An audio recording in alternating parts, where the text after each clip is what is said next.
I thought I was prepared for anything the wilderness could throw at me. After all, I had trained for this, had studied animal behavior and survival tactics. But nothing had prepared me for the force of nature that suddenly erupted from the forest. The moment I heard the rustling, I knew something wasn't right. Before I could react, the bear lunged from the underbrush, its roar deafening. In the split second it took for it to reach me, I realized the grim truth. I was the target, and there was no escaping its raw power. I could only hope to survive its onslaught.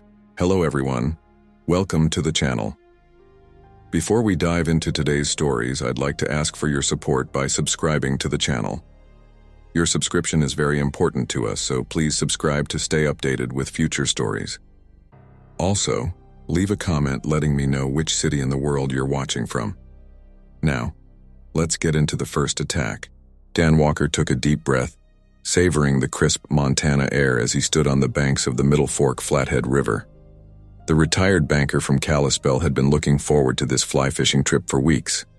At 62, he still had the enthusiasm of a young man when it came to his favorite hobby. Perfect day for it, Dan muttered to himself, squinting at the late afternoon sun. He adjusted his worn fishing hat and carefully stepped into the shallow water, feeling the familiar rush of the current against his waders. With practiced ease, Dan began to cast his line.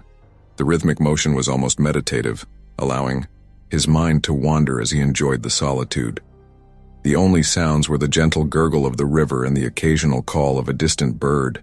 "Come on, you beauties," he coaxed, imagining the cutthroat trout he hoped to catch. "Daddy's got a new fly for you to try." As he worked his way along the riverbank, Dan kept an eye out for good spots. He'd been fishing these waters for years and knew all the best places where fish liked to hide. About an hour into his session, he found a promising area where the river bent around a cluster of large rocks. "Now this is more like it," Dan grinned, carefully positioning himself. He was so focused on his casting that at first he didn't notice the subtle change in the atmosphere. But as he paused to adjust his line, a chill ran down his spine. The birdsong had stopped, leaving an eerie silence broken only by the sound of rushing water. Dan frowned, looking around. "That's odd," he murmured. Snap! The sharp crack of a twig breaking nearby made Dan jump. His heart rate quickened as he scanned the tree line, suddenly very aware of how alone he was. "Hello?" he called out, trying to keep his voice steady. "Anyone there?" No response came, but Dan couldn't shake the feeling of being watched. He took a few steps back toward the shore, his eyes darting from tree to tree. "Get a grip, old man," he chided himself, "probably just a deer." But the unease lingered. Dan decided to move to a new spot, hoping a change of scenery would calm his nerves. As he made his way along the bank, something caught his eye. He bent down to examine it more closely and felt his stomach drop. Fresh bear scat still steaming in the cool air. "Oh, hell," Dan whispered, straightening up quickly. He knew bears were common in this area. It was part of the reason he always carried bear spray on his belt. But knowing they were around and seeing fresh evidence of one were two very different things. Dan's hand instinctively went to the canister of spray, making sure it was easily accessible. He took a few deep breaths, trying to remember everything he knew about bear encounters. "Stay calm," he said aloud, his voice sounding unnaturally loud in the quiet forest. "Make noise. Look big, back away slowly if you see one." He cleared his throat and began to sing softly, feeling slightly foolish but knowing it was better than surprising a bear. "Oh, give me a home where the buffalo roam," Dan warbled, keeping his eyes on the tree line as he moved. "And the deer and the antelope play." As he continued to fish, Dan found himself constantly looking over his shoulder. The peaceful atmosphere from earlier had vanished, replaced by a tense vigilance. Every rustle of leaves, every snapping twig made him flinch. "Maybe I should call it a day," he mused, checking his watch. It was later than he'd realized, the sun already beginning to dip toward the horizon. But the fishing had been good, and Dan was reluctant to leave. "Just a few more casts," he decided, moving to a new spot where the river widened. As he waded into the water, Dan felt the current tug at his legs. He planted his feet firmly, finding his balance before beginning to cast again. The familiar motion helped to calm his nerves, and he began to relax slightly. "There we go," he murmured, feeling a slight tug on his line. "Come to Papa." Dan was so focused on reeling in his catch that he almost missed the sudden silence that fell over the forest. The constant background noise of birds and insects abruptly ceased, leaving only the sound of rushing water. A chill ran down Dan's spine as he looked up from his fishing rod. The hair on the back of his neck stood on end as he scanned the shoreline, suddenly very aware of how exposed he was in the middle of the river. "Hello?" he called out, his voice wavering slightly.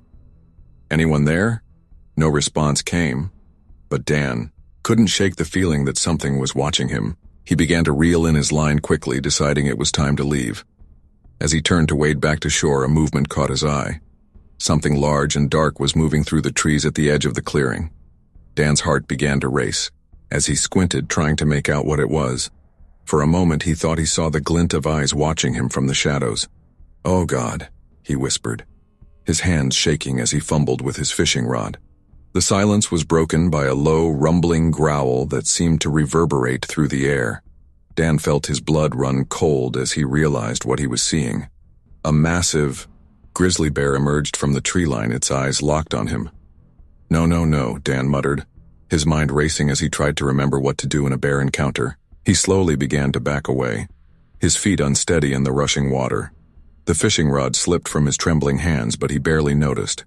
"Hey, bear," he called out, trying to keep his voice calm and loud. "I see you there. I'm just going to back away slowly." The bear didn't move, its dark eyes fixed on Dan.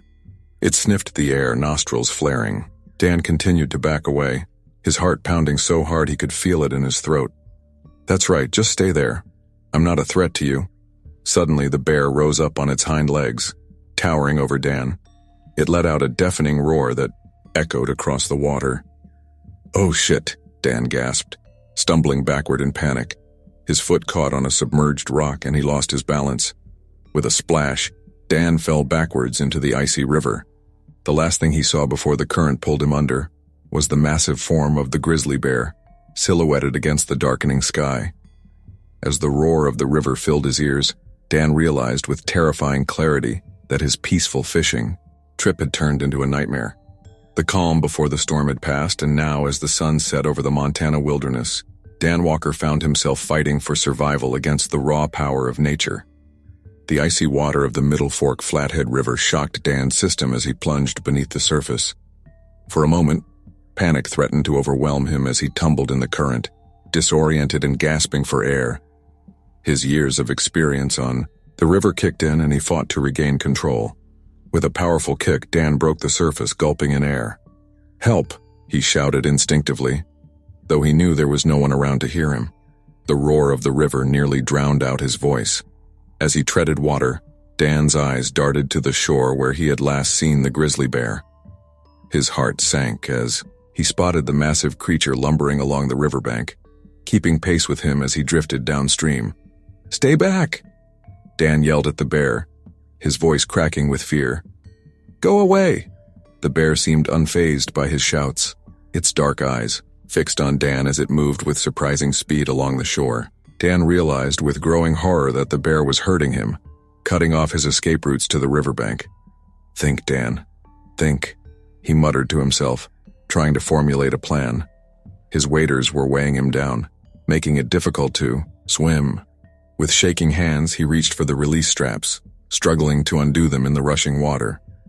A low growl from the shore made Dan's head snap up. The bear had stopped moving and was standing at the water's edge, its massive paws sinking into the mud. Dan's breath caught in his throat as he watched the grizzly's muscles tense beneath its thick fur. "No, no, no," Dan whispered, realizing what was about to happen. With a splash that seemed to shake the very air, the bear plunged into the river. Its powerful strokes propelled it through the water with alarming speed, closing the distance between them rapidly. Oh God," Dan chanted, abandoning his attempt to remove the waders. He turned and began swimming downstream with all his might, using the current to increase his speed. The sound of the bear's splashing grew louder, spurring Dan to push himself harder. His lungs burned and his muscles screamed in protest, but fear drove him on. "Help!" he shouted again, though he knew it was futile. "Somebody help me!" As he rounded a bend in the river, Dan spotted a small island ahead, little more than a cluster of rocks jutting out of the water. It was his only chance. With renewed determination, Dan angled himself toward the island, fighting against the current that threatened to sweep him past his only hope for survival. He could hear the bear's heavy breathing behind him, getting closer with each passing second. Dan's feet scraped against the rocky river bottom as he neared the island. He stumbled forward, half swimming, half running through the shallow water. The bear's roar echoed across the river, sending a jolt of adrenaline through Dan's tired body. Come on, he urged himself, scrambling onto the slippery rocks of the island. No sooner had he pulled himself out of the water than he heard a splash behind him. Dan turned to see the grizzly bear hauling itself onto the island, water streaming from its thick fur. Its eyes were fixed on Dan, filled with a primal hunger that made his blood run cold. "Stay back," Dan shouted, his voice hoarse. He backed away, his feet slipping on the wet rocks. "I'm not here to hurt you." The bear advanced slowly, its massive paws covering the distance between them with frightening ease. Dan continued to retreat, his mind racing for a solution. His hand brushed against his belt, and he remembered the bear spray he always carried. With trembling fingers, Dan unclipped the canister from his belt. "Okay, big guy," he said, trying to sound braver than he felt. "You don't want any of this. Trust me." The bear rose up on its hind legs, towering over Dan. Its hot breath hit his face, carrying the stench of rotting fish and wet fur. Dan's stomach churned, a mix of fear and revulsion threatening to overwhelm him. "Last warning," Dan yelled, holding up the bear spray. The grizzly let out a deafening roar, spraying Dan with saliva. In that moment, Dan's finger found the trigger of the bear spray. He squeezed, aiming for the bear's face. A cloud of orange mist erupted from the canister, enveloping the bear's head. For a split second, nothing happened. Then, with a roar of pain and confusion, the bear stumbled backward, pawing at its face. Dan didn't wait to see what would happen next. He turned and ran, his feet slipping on the wet rocks as he made for the other side of the small island. Behind him, he could hear the bear thrashing about, its roars of anger and pain echoing across the water. As he reached the edge of the island, Dan realized he had nowhere else to go. The current on this side was even stronger, the water churning over hidden rocks. He turned back, hoping to find another way off the island, only to see the bear recovering from the spray, shaking its massive head and blinking its reddened eyes. "No, please," Dan whispered, backing away until he felt the rush of water around his ankles. The bear's eyes locked onto him once more, filled with a fury that made Dan's heart skip a beat. It charged forward, covering the short distance between them in a matter of seconds. Dan tried to dodge, but his foot slipped on the wet rock. He fell backward, his head slamming against the ground with a sickening thud. Stars exploded in his vision as pain radiated through his skull. Through the haze of pain and fear, Dan was dimly aware of a massive weight pressing down on him. The bear's hot breath washed over him, and he felt the prick of claws against his skin. "Please," Dan mumbled, his words slurred. "Don't." But the bear was beyond reasoning. With a roar that seemed to shake the very island, it brought its paw down on Dan's chest. Pain exploded through his body as the bear's claws ripped through his jacket and into his flesh. Dan screamed, the sound torn from his throat by agony and terror.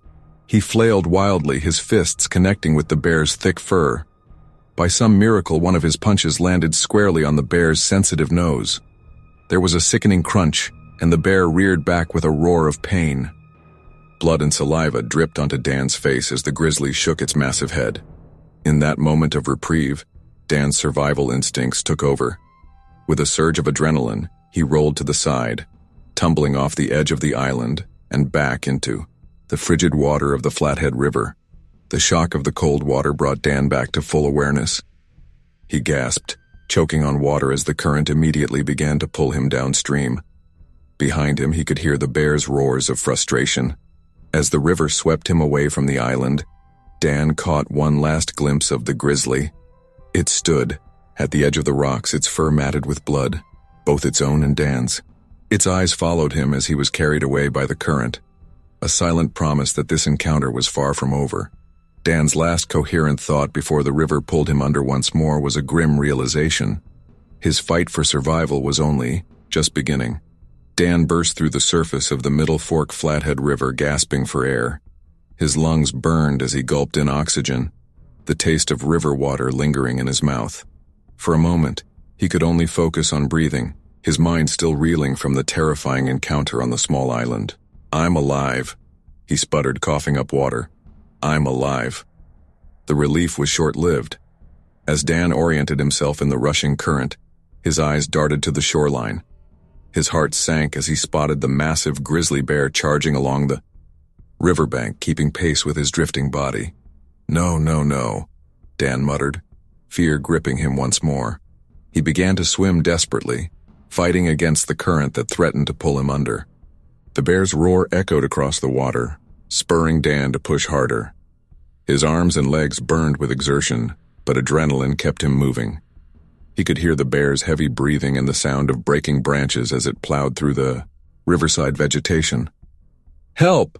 Dan shouted, his voice hoarse and barely audible over the rush of water. "Somebody help me!" But he knew it was futile. This deep in the Montana wilderness, there was little chance of anyone hearing his cries. He was on his own, caught in a deadly game of cat and mouse with one of nature's most fearsome predators. As he swam, Dan's mind raced, trying to formulate a plan. His years of experience on the river told him that swimming directly to shore would be suicide. The bear would be on him in seconds. His only hope was to use the current to his advantage, to find a spot where he could get out of the water quickly and make a run for it. The bear seemed to sense his strategy. It loped along the shoreline, cutting off potential escape routes. Every time Dan angled towards the bank, the grizzly would speed up, forcing him back into deeper water. "Come on, give me a break," Dan pleaded, his strength beginning to wane. The cold water was sapping his energy, and the weight of his waterlogged clothes dragged at him. Suddenly, the river bent sharply to the right. Dan saw his opportunity.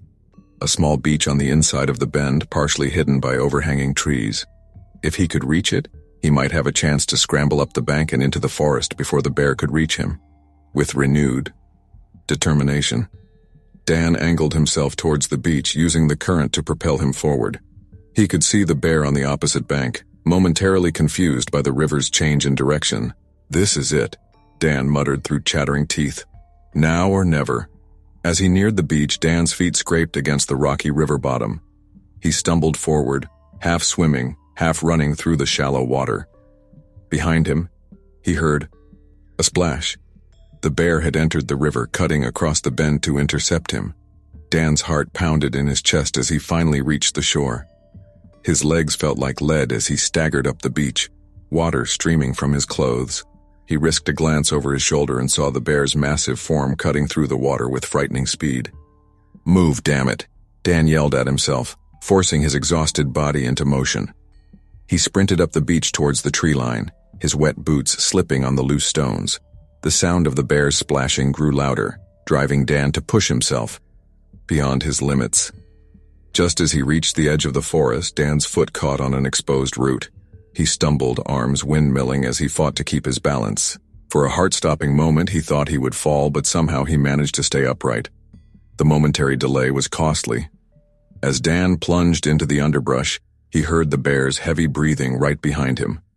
Branches whipped at his face as he ran blindly through the forest, zigging and zagging between trees in a desperate attempt to lose his pursuer.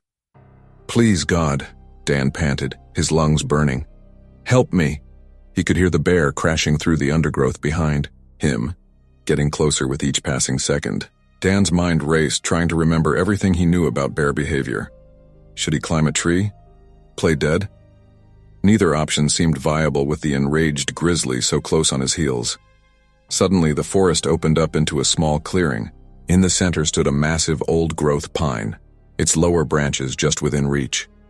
Without hesitation, Dan sprinted for the tree, knowing it was his only chance. He leaped, his hands grasping at the lowest branch. For a terrifying moment, he thought he wouldn't make it. Then his fingers closed around the rough bark, and with a surge of desperate strength, Dan pulled himself up. Just as he swung his legs up onto the branch, he felt a rush of air beneath him. The bear had lunged, its massive jaws snapping shut inches from Dan's feet. "Oh God," Dan gasped, scrambling higher into the tree. The bear stood on its hind legs, its front paws scratching at the trunk. It let out a frustrated roar that seemed to shake the very air. Dan continued to climb, not stopping until he was a good 20 feet off the ground. From his perch, Dan looked down at the grizzly. It paced around the base of the tree, occasionally standing to swipe at the trunk with its powerful claws. Its eyes never left Dan, filled with a primal hunger that made his blood run cold. "Okay, think," Dan muttered to himself, trying to calm his racing heart. What now? He knew he couldn't stay in the tree forever. Eventually, he would have to come down, and the bear seemed content to wait him out.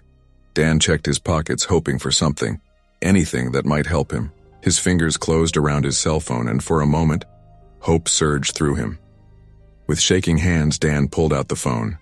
His heart sank as he saw the cracked screen, water dripping from the device. He pressed the power button, but the phone remained dark. "Of course," Dan said bitterly, shoving the useless phone back into his pocket. As the adrenaline began to wear off, Dan became acutely aware of his injuries. His back throbbed where the bear's claws had raked him, and he could feel blood trickling down his spine. His head pounded from where he had hit it on the rocks, and every muscle in his body ached from the exertion of his escape. The bear continued its vigil at the base of the tree, occasionally letting out a low growl that sent shivers down Dan's spine. As the sun began to set, casting long shadows across the clearing, Dan realized he was in for a long night. "Just go away," he pleaded with the bear, knowing it was futile. "Please, just leave me alone." But the grizzly showed no signs of leaving. It settled onto its haunches, its eyes never leaving Dan's position in the tree. As darkness fell over the Montana wilderness, Dan Walker found himself trapped, injured, and alone, with a relentless predator waiting patiently for him to make a mistake. The chase had ended, at least for now, but Dan knew that his ordeal was far from over. As he clung to the tree, shivering in his wet clothes, he wondered how long he could last, and what new horrors the night might bring. The night seemed to stretch endlessly as Dan clung to his perch high in the old pine tree.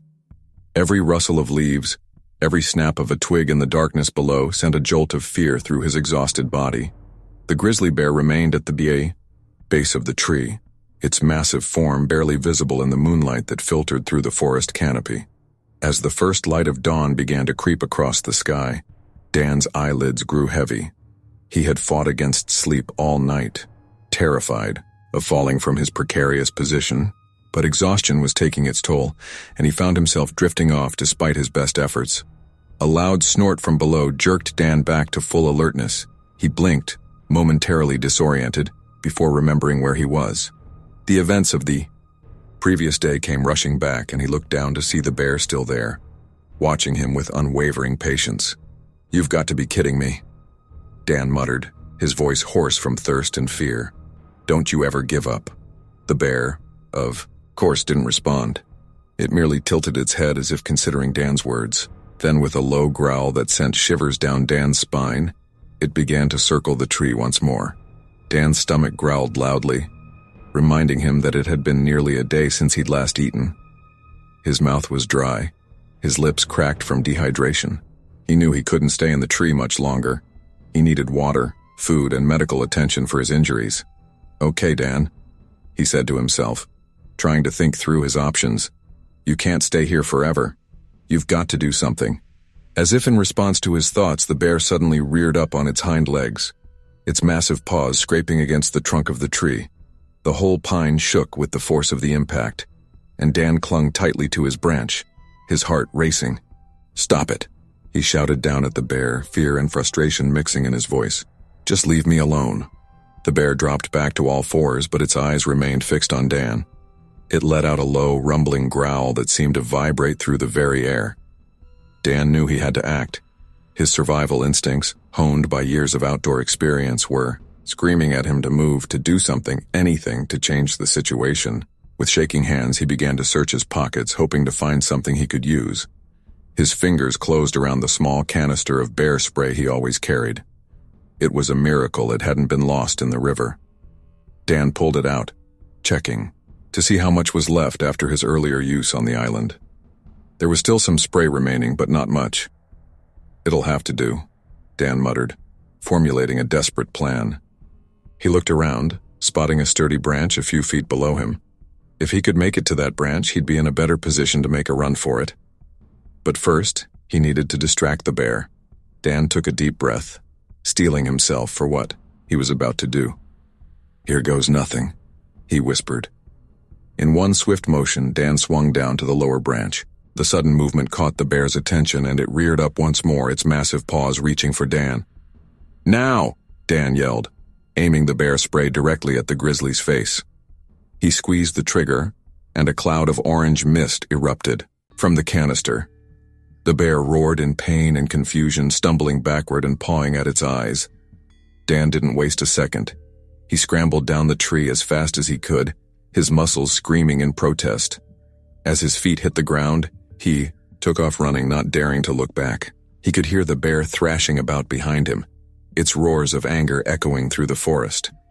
Dan's legs pumped furiously as he crashed through the underbrush, branches whipping at his face and arms. Keep going, he chanted, to himself, pushing his body to its limits. But Dan's ordeal had taken its toll. His injuries, exhaustion, and dehydration made him slower than usual. He could hear the bear recovering, its heavy footfalls growing louder as it gave chase once more. Dan's foot caught on a root, and he stumbled, nearly falling. He managed to keep his balance, but the momentary delay was costly. He felt a rush of hot breath on the back of his neck, and his blood ran cold. "No!" Dan cried out, but it was too late. The bear's weight slammed into him from behind, sending him sprawling to the forest floor. Dan's head spun as he hit the ground. The wind knocked out of him. He tried to scramble away, but the bear's massive paw pinned him down. Dan could feel the bear's hot breath on his neck as it lowered its head. In that moment, a strange calm washed over him. If this was how it ended, he wouldn't go down without a fight. With the last of his strength, Dan twisted his body and swung his fist wildly. By some miracle, his punch connected squarely with the bear's sensitive nose. There was a sickening crunch, and the bear reared back with a roar of pain. Blood and saliva dripped onto Dan's face as the grizzly shook its massive head. "Get off me!" Dan grunted, adrenaline surging through his body. He kicked out with all his might, his boot connecting with the bear's underbelly. The grizzly stumbled backward, momentarily stunned by the unexpected resistance. Dan seized the opportunity. He rolled to his feet, ignoring the searing pain in his back where the bear's claws had raked him. Without looking back, he sprinted towards the sound of rushing water he could hear in the distance. The bear's angry roars spurred Dan on, pushing him beyond what he thought his battered body could endure. Branches tore at his clothes and skin as he ran, but he barely noticed the new cuts and bruises. Finally, the trees thinned, and Dan burst out onto the rocky shore of the Middle Fork Flathead River. Without hesitation, he plunged into the frigid water. The shock of the cold nearly took his breath away, but Dan forced himself to keep moving. He struck out for the middle of the river, where the current was strongest. As he was swept downstream, Dan risked a glance back at the shore. The bear stood at the water's edge, pacing back and forth. It let out one final frustrated roar before turning and lumbering back into the forest. Dan felt a wave of relief wash over him as the current carried him further away from danger. But he knew he wasn't out of the woods yet. The river was dangerous in its own right, and he was already exhausted. As he floated downstream, fighting to keep his head above water, Dan Walker realized that while he had survived the immediate threat of the bear attack, his struggle for survival was far from over. The wild Montana wilderness still held many dangers, and he would need every ounce of his strength and wits to make it back to civilization. With the bear's roars fading into the distance, replaced by the rush of the river, Dan set his sights on the challenges that lay ahead. His survival instincts had saved him once. Now he would have to rely on them again to navigate the treacherous waters and find his way home. The icy waters of the Middle Fork Flathead River tossed Dan like a rag doll as he struggled to stay afloat. His muscles, already strained from the bear encounter, screamed in protest as he fought against the relentless current. The roar of the rushing water filled his ears, drowning out everything else. "Keep swimming," Dan gasped, spitting out river water. His teeth chattered from the cold, and he could feel his strength ebbing away with each passing moment. The River bent and twisted through the Montana wilderness, carrying Dan deeper into unfamiliar territory. He tried to angle himself towards the shore, but the current was too strong, pulling him inexorably downstream. Suddenly, Dan's world exploded in pain as he slammed into something hard and unyielding. The impact knocked the wind out of him, and for a terrifying moment he slipped beneath the surface. "No!" Dan sputtered as he broke through the water again, coughing and gasping for air. His vision swam, and it took him a moment to realize what had happened. He had collided with a partially submerged log, one of many obstacles hidden beneath the river's turbulent surface. Dan clung to the rough bark, his fingers digging in as he fought to catch his breath. As the world slowly came back into focus, Dan became aware of a new sound cutting through the rush of the river, a low, rumbling growl that made his blood run cold. With dread, Dan turned his head towards the shore. Through blurry vision, he saw a familiar shape moving along the riverbank. The grizzly bear had found him again, pacing back and forth as it watched Dan struggle in the water. "You've got to be kidding me," Dan muttered, his voice barely audible over the roar of the river. "Don't you ever give up?" The bear let out another growl, as if in response to Dan's words. It began to move downstream, keeping pace with Dan's position in the river. Panic threatened to overwhelm Dan as he realized the dire nature of his situation. He was trapped between two deadly forces of nature, the raging river and the relentless predator on the shore. "Think, Dan, think," he urged himself, trying to formulate a plan through the fog of exhaustion and fear. The log he clung to shifted slightly in the current, reminding Dan of its presence. An idea began to form in his mind, a desperate, dangerous idea, but possibly his only chance for survival. With trembling hands, Dan began to pull himself along the log, inching towards the thicker end that jutted out of the water. His muscles protested every movement, but adrenaline kept him going. On the shore, the bear had stopped moving. It stood at the water's edge, watching Dan's efforts with an almost curious tilt to its massive head. "That's right," Dan muttered through clenched teeth. "Just stay there and watch. I'm not done yet." As Dan reached the end of the log, he paused to catch his breath. The next part of his plan would require all the strength he had left. He looked towards the shore, gauging the distance and the bear's position. "Now or never," Dan said to himself. With a deep breath, he began to pull himself up onto the log. The slippery bark made the task nearly impossible. Twice, Dan's hand slipped and he almost fell back into the churning water. But desperation lent him strength, and finally, he managed to haul himself onto the top of the log. Dan lay there, for a moment gasping for breath. His whole body trembled with exhaustion and the icy wind cut through his soaked clothes, but he couldn't afford to rest, not with the bear still watching from the shore. Slowly, carefully, Dan pushed himself up to a sitting position. The log shifted beneath him, threatening to roll and dump him back into the river. He spread, his arms for balance, feeling like a tightrope walker without a safety net. The bear let out another growl, this one louder and more menacing. It took a step towards the water, as if considering whether to swim out to Dan's precarious perch. "Stay back," Dan called out, his voice hoarse. "Just stay there." Inch by agonizing inch, Dan began to scoot along the log. He moved slowly, keeping his center of gravity low to avoid tipping over. The rough bark scraped against his hands and legs, adding new cuts and bruises to his already battered body. As Dan neared the midpoint of the log, a new sound reached his ears. A deep, thunderous roar that didn't come from the bear. His heart sank as he realized what it meant. "Rapids," he breathed, spotting the white water churning ahead. The log began to pick up speed as it approached the rapids. Dan clung to it desperately, knowing that his chances of survival would plummet if he was thrown back into the water. On the shore, the bear had begun to run, easily keeping pace with the accelerating log. Its eyes never left Dan, filled with a primal hunger that seemed to match the river's fury. As the log entered the rapids, Dan's world became a chaotic blur of motion and sound. Water crashed over him, threatening to sweep him away. The log bucked and spun, nearly throwing him off several times. Through it all, Dan held on with every ounce of strength he had left. His fingers dug into the bark until they bled, but he barely noticed the pain. His entire focus was on survival, on making it through the next second and the next and the next. Time seemed to lose all meaning as Dan rode the log through the rapids. It could have been minutes or hours. He had no way to tell.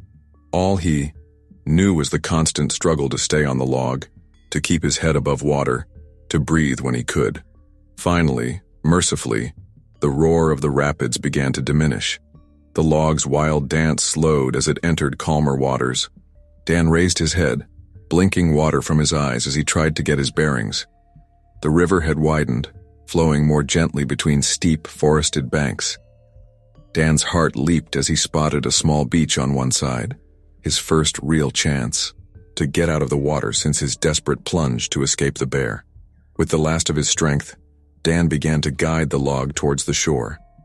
He used his hands as paddles, ignoring the burning in his muscles and the stinging of his raw, bleeding palms. As the log neared the beach, Dan risked a glance back up the river. To his immense relief, there was no sign of the bear. It seemed that the rapids had finally allowed him to outdistance his relentless pursuer. With a final surge of effort, Dan rolled off the log and into the shallow water near the shore. He crawled onto the beach, his limbs shaking so badly he could barely support his own weight. For a long moment, Dan simply lay there on the sand, gasping for breath. The sound of the river seemed distant now, overshadowed by the pounding of his own heart in his ears. "I made it," Dan whispered, his voice cracking with emotion.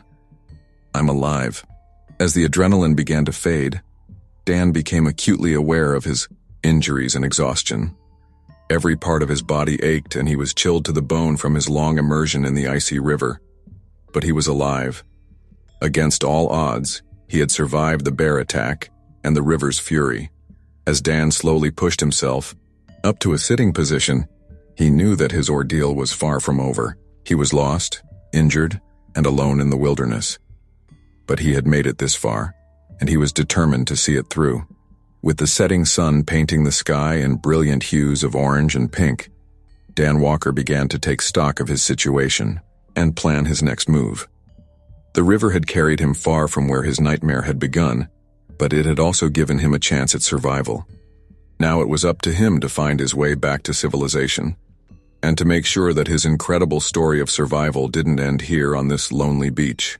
As darkness fell over the Montana wilderness, Dan Walker dragged himself further, up the riverbank, his muscles screaming in protest with every movement. The adrenaline that had kept him going through his harrowing journey downriver was fading, leaving him acutely aware of every cut, bruise, and ache in his battered body. "Got to find shelter," Dan muttered through chattering teeth. His clothes were soaked through, and the temperature was dropping rapidly as night set in. He scanned the tree line, searching for anything that might offer some protection from the elements. His eyes, adjusting to the growing darkness, spotted a large fallen tree about 50 yards from the water's edge. "That'll have to do," he said, to himself, summoning the last reserves of his strength. Dan stumbled towards the fallen tree, his legs feeling like lead. As he neared his makeshift shelter, a twig snapped somewhere in the darkness behind him. He whirled around, his heart racing. "Hello?" he called out, his voice hoarse and barely above a whisper. "Is someone there?" Only the gentle rustle of leaves in the night breeze answered him. Dan strained his eyes, trying to penetrate the shadows between the trees. Was that movement he saw, or just his imagination playing tricks on him? "Get a grip, Dan," he chided himself. "You're seeing things."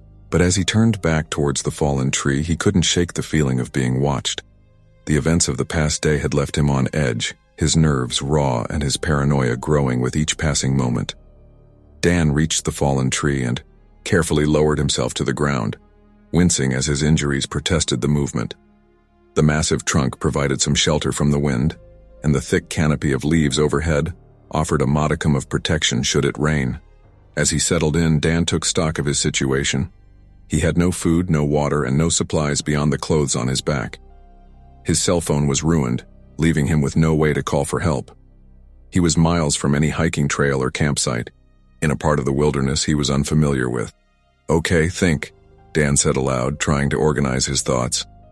First priority, stay warm and dry. He began to gather what dry leaves and pine needles he could find nearby, piling them up to create a makeshift bed. The activity helped to warm him slightly, But he knew it wouldn't be enough to stave off hypothermia through the night.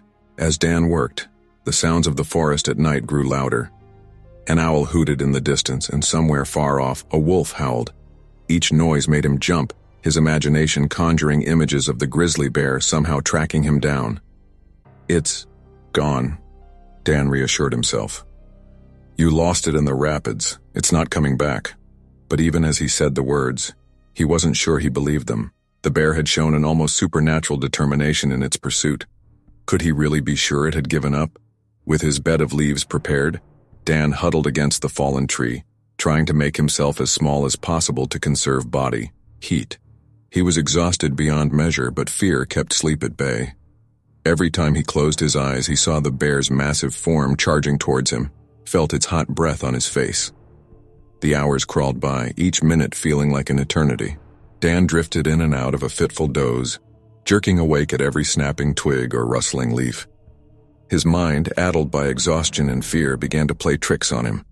Shadows seemed to move in the moonlight, taking on sinister shapes. "Who's there?" Dan called out at one point, certain he had seen a figure moving between the trees. But only silence answered him. As the night wore on, the temperature continued to drop. Dan shivered uncontrollably, his wet clothes now frozen stiff in places. He knew he needed to get them off, that staying in wet clothing was dangerous. But the thought of being even more exposed to the elements and any potential predators kept him from stripping down. "Jay'd just have to make it till morning," Dan stammered, his teeth chattering so hard he could barely form words. In his more lucid moments, Dan tried to form a plan for the coming day. He knew he needed to find water and food, and to try to signal for help. But with no idea where he was, or which direction would lead him back to civilization, he was at a loss. A particularly loud crack of a branch breaking nearby sent Dan into a panic. He scrambled to his feet, his back pressed against the fallen tree as he peered into the darkness. "Show yourself," he shouted, his voice cracking with fear and desperation. For a long moment, nothing moved. Then Dan saw them. Two glowing eyes reflecting the moonlight staring at him from the underbrush. His breath caught in his throat as he waited for the creature to emerge. Slowly, cautiously, a deer stepped into the moonlight. It regarded Dan warily for a moment before bounding away into the forest. Dan let out a shaky laugh, relief washing over him. "Just a deer," he said, sliding back down to his makeshift bed. "Get it together, old man." But the incident had shaken him more than he cared to admit. As the first light of dawn began to creep across the sky, Dan realized he had been clutching a sharp stick all night, ready to defend himself against threats, both real and imagined. He looked down at his makeshift weapon, his knuckles white from gripping it so tightly. When had he picked it up? He couldn't remember. The night had blurred into a haze of fear and cold and endless waiting. As the forest began to stir with the sounds of morning, Dan forced himself to his feet. His muscles screamed in protest, stiff from the cold and his awkward position through the night. But he knew he couldn't stay here. He had to keep moving, had to find help. One step at a time, Dan told himself, his voice rough from thirst and exhaustion. Just keep going. He looked out at the lightening forest, trying to decide which direction to take. Every tree, every rock looked the same to his tired eyes. But he knew that staying put wasn't an option. Somewhere out there was safety, was home. He just had to find it. With a deep breath, Dan Walker took his first tentative steps away from his night's shelter. The long night was over, but he knew the ordeal was far from finished. As he moved deeper into the forest, guided only by instinct and a desperate hope for rescue, he couldn't shake the feeling that something was still out there, watching and waiting. The Montana wilderness had tested him through the night, pushing him to the limits of his endurance. Now, as a new day dawned, Dan steeled himself for whatever challenges lay ahead. He had survived the bear, the river, and the long cold night. He was determined to see this through to the end, whatever it might be. The sun was high in the sky when Dan Walker stumbled out of the forest and onto the gravel road leading to the Pole Bridge Ranger Station. His legs trembled with each step, threatening to give out entirely. His clothes, torn and crusted with dried blood, hung in tatters from his battered frame. "Help," Dan croaked, his voice barely above a whisper. "Please, help." A park ranger, who had been checking supplies outside the station, looked up at the sound. His eyes widened in shock as he took in Dan's appearance. "Oh my God," the ranger exclaimed, rushing towards Dan. "Sir, are you all right? What happened?" Dan tried to respond, but his parched throat wouldn't cooperate. He stumbled, nearly falling, and the ranger caught him, supporting his weight. "Easy there," the ranger said, guiding Dan towards the station. "Let's get you inside. I'm Ranger Mike. Can you tell me your name?" "Dan," he managed to rasp out. "Dan Walker." Inside the station, Ranger Mike helped Dan into a chair and quickly fetched a bottle of water. Dan grasped it with shaking hands, gulping down the cool liquid greedily. "Slow down there, Mr. Walker," Mike cautioned. "Small sips. You don't want to make yourself sick." As Dan drank, Mike radioed for medical assistance and began to assess Dan's injuries. "You've been through quite an ordeal by the looks of it. Can you tell me what happened?" Dan lowered the water bottle, taking a deep breath. "I was fishing," he began, his voice still rough. "On the Middle Fork. A grizzly. It came out of nowhere." Mike's eyebrows shot up. "A grizzly attack? When did this happen?" "2 days ago, I think," Dan said, realizing he'd lost track of time. "It chased me into the river. I've been trying to find my way back ever since." As Dan recounted his harrowing tale, another ranger entered the station, followed closely by a paramedic. The newcomers listened with growing concern as Dan described his encounter with the bear, his desperate flight down the river, and his long night in the wilderness. The paramedic, a woman named Sarah, began treating Dan's wounds as he spoke. "These claw marks on your back are deep," she said, cleaning the injuries. "You're lucky they didn't get infected. You'll need to go to the hospital for a full evaluation and probably some stitches." Dan nodded wearily, wincing as Sarah applied antiseptic to his cuts. He noticed the rangers exchanging skeptical glances as he finished his story. "That's quite a tale, Mr. Walker," the second ranger, whose name tag read Johnson, said. "You're sure it was a grizzly?" Dan frowned, sensing the doubt in Johnson's tone. "Of course I'm sure. I've been fishing these waters for years. I know the difference between a black bear and a grizzly." Ranger Mike stepped in, his voice placating. "We believe you, Mr. Walker. It's just that grizzly attacks are rare, especially in that area. We haven't had any reports of aggressive bear activity recently." "Well, I'm telling you, it happened," Dan insisted, frustration creeping into his voice. "That bear chased me for miles. It was like it was, I don't know, fixated on me or something." Johnson raised an eyebrow. "Fixated? Bears don't typically behave that way, Mr. Walker. Are you sure you didn't do something to provoke it? Maybe you got between a mother and her cubs?" Dan shook his head vehemently. "No, there were no cubs. It was a lone bear, a big male. I didn't do anything to provoke it. I'm an experienced outdoorsman. I know how to behave in bear country." The rangers exchanged another look, and Dan felt his frustration growing. Why didn't they believe him? Sarah, the paramedic, finished bandaging Dan's wounds and stood up. "All right, Mr. Walker. We need to get you to the hospital now. You're dehydrated and those wounds need proper medical attention." As they helped Dan to the waiting ambulance, Ranger Mike pulled out a notebook. "I'll need to file a report about this incident, Mr. Walker.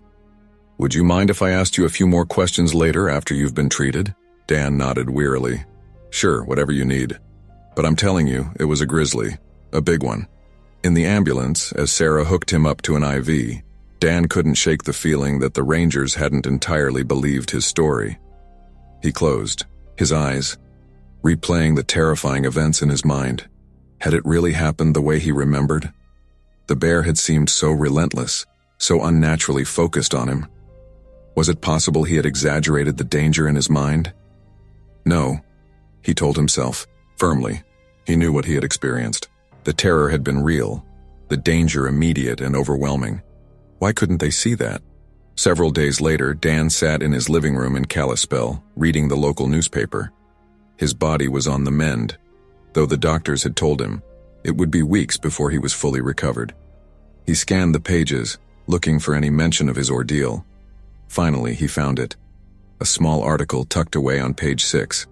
Local man reports bear encounter. Dan Walker, 62, of Kalispell, reported a close encounter with what he believes was a grizzly bear while fishing on the Middle Fork Flathead River last week. Walker claims the bear chased him into the river, leading to a 2-day ordeal in the wilderness.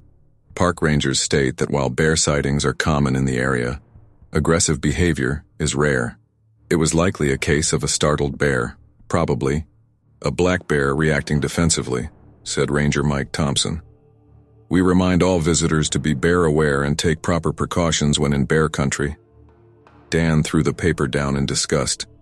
A black bear? Reacting defensively? They didn't believe a word I said. He stood up, wincing at the pull of stitches in his back, and walked to the bathroom. Lifting his shirt, he examined the fresh scars in the mirror. 4 long, parallel marks ran across his back, undeniable evidence of the bear's massive claws. I know what happened, Dan muttered to his reflection. I was there, I lived it. But as he stared at his reflection, at the haunted look in his eyes and the new lines etched into his face by fear and exhaustion, Dan realized that the truth of his experience would likely never be fully understood by others. The terror of those moments, the certainty that death was mere seconds away, the sheer relentless power of the grizzly. How could he ever make someone who wasn't there understand? Dan sighed, letting his shirt fall back into place. He had survived, against all odds. That would have to be enough. As he walked back to his living room, he paused by the window, looking out at the distant mountains. Somewhere out there, the bear that had nearly killed him was still roaming free. A shudder ran through Dan's body. He knew he would eventually return to the rivers and forests he loved. But he also knew that he would never again take the wild for granted. The scars on his back would fade with time, but the memory of those terrifying moments would stay with him forever. A constant reminder of the raw power of nature and the thin line between life and death in the wilderness. Weeks had passed since Dan Walker's harrowing encounter with the grizzly bear, but the memory remained as vivid as ever. He stood at the edge of the Middle Fork Flathead River, the same spot where his nightmare had begun. The rushing water, once a source of peace and enjoyment, now carried an undercurrent of menace. Dan gripped his fishing rod tightly, his knuckles white. He had come here today determined to overcome his fears, to prove to himself that he could still enjoy the hobby he had loved for decades. But now, facing the river, he found himself frozen in place. Come on, old man, Dan muttered to himself. It's just water, just fish. You've done this 1,000 times. He took a deep breath and forced himself to take a step forward. The familiar weight of the rod in his hands was comforting, and for a moment he felt a glimmer of his old confidence returning. Then a twig snapped in the nearby bushes. Dan's heart leaped into his throat. Without thinking, he spun around and sprinted back to his truck, his fishing rod forgotten on the riverbank. He slammed the door shut and locked it, his breath coming in short, panicked gasps. Stupid, stupid, stupid, he berated himself, hands shaking as he gripped the steering wheel. It was probably just a squirrel, but the rational part of his brain couldn't overcome the flood of fear and adrenaline. Every shadow in the trees looked like a lurking predator, every rustle of leaves a potential threat. Dan started the engine and peeled out of the parking area, leaving a cloud of dust in his wake. As he drove home, Dan's frustration grew. He had always prided himself on his outdoor skills and his connection to nature. Now he felt like a stranger in the wilderness he had once considered a second home. That evening, Dan attended a meeting of his local fishing group. He had been a member for years, but this was his first time back since the incident. As he walked into the community center where they gathered, he could feel eyes on him. Well, look who it is, boomed Fred, the group's unofficial leader. The man who wrestled a grizzly and lived to tell the tale. There was a smattering of laughter and a few good-natured slaps on the back as Dan made his way to his seat. He forced a smile, but inside, he felt a knot of anxiety forming. So, Dan, said Mary, a retired school teacher who had joined the group last year, you've got to tell us all about it. Was it as big as they say in the papers? Dan cleared his throat, suddenly uncomfortable. Well, the papers didn't really get it right, he began. It was bigger and meaner. He launched into his story, describing the bear's sudden appearance, its relentless pursuit, and his desperate fight for survival. As he spoke, Dan found himself reliving every terrifying moment. His palms grew sweaty, and he could almost smell the bear's hot breath. "And then I punched it right in the nose," Dan said, his voice rising with the memory of that desperate act. "It was all I could do. I thought for sure it was going to kill me right there." As he finished his tale, Dan looked around the room. He saw a mix of expressions, some awe, some skepticism, and some outright disbelief. Fred was the first to break the silence. "That's quite a story, Dan," he said slowly. "But are you sure it wasn't just a black bear? They can look mighty big when you're scared." Dan felt a flash of anger. "I know what I saw, Fred. I've been in these woods longer than most of you. It was a grizzly, plain and simple." Mary patted his arm sympathetically. "Of course, Dan. It must have been terrifying, whatever kind of bear it was. The important thing is you're safe now." The conversation moved on to other topics, but Dan remained silent for the rest of the meeting. He could see the doubt in their eyes, hear the skepticism in their voices when they thought he wasn't listening. They didn't believe him, or at least, they didn't believe it had happened the way he remembered. As the meeting wound down, Dan found himself cornered by Tom, one of the younger members of the group. Tom's eyes were wide with excitement. "Mr. Walker," he said eagerly, "I was wondering if you might take me fishing sometime.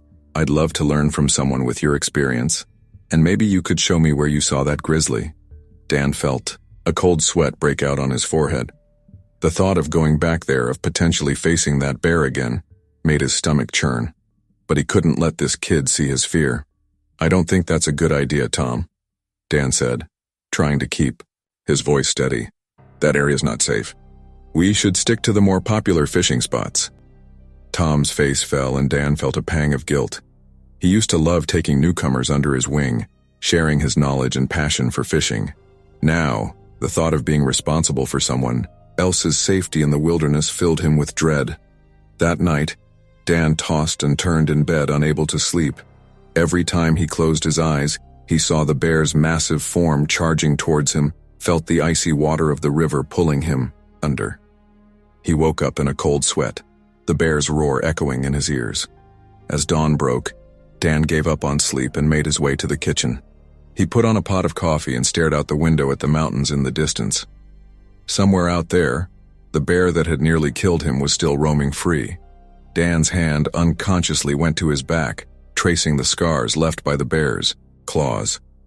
They had healed well, according to the doctor, but they still ached sometimes, a constant reminder of how close he had come to death. He knew he should feel lucky to be alive, grateful for his survival against incredible odds. And part of him did feel that way. But another part, a growing part, felt angry and frustrated. Angry at the bear for attacking him, frustrated with himself for not being able to shake off the lingering fear, and resentful of those who doubted his story. As he sipped his coffee, Dan made a decision. He couldn't let this fear control him forever. He was a fisherman, an outdoorsman. The wilderness had been his sanctuary for decades. He had to find a way back to that peace, that connection with nature. One step at a time, Dan said to himself, echoing the mantra that had kept him going during his ordeal. Just take it one step at a time. He knew it wouldn't be easy. The memories were still too fresh, the fear too real. But Dan Walker was a survivor. He had faced down a grizzly bear and lived to tell the tale. Surely he could face down his own fears. As the sun rose over the Montana wilderness, painting the sky in brilliant hues of pink and gold, Dan felt a small spark of his old determination returning. He might never be the same carefree fisherman he once was, but he wasn't ready to hang up his rod just yet.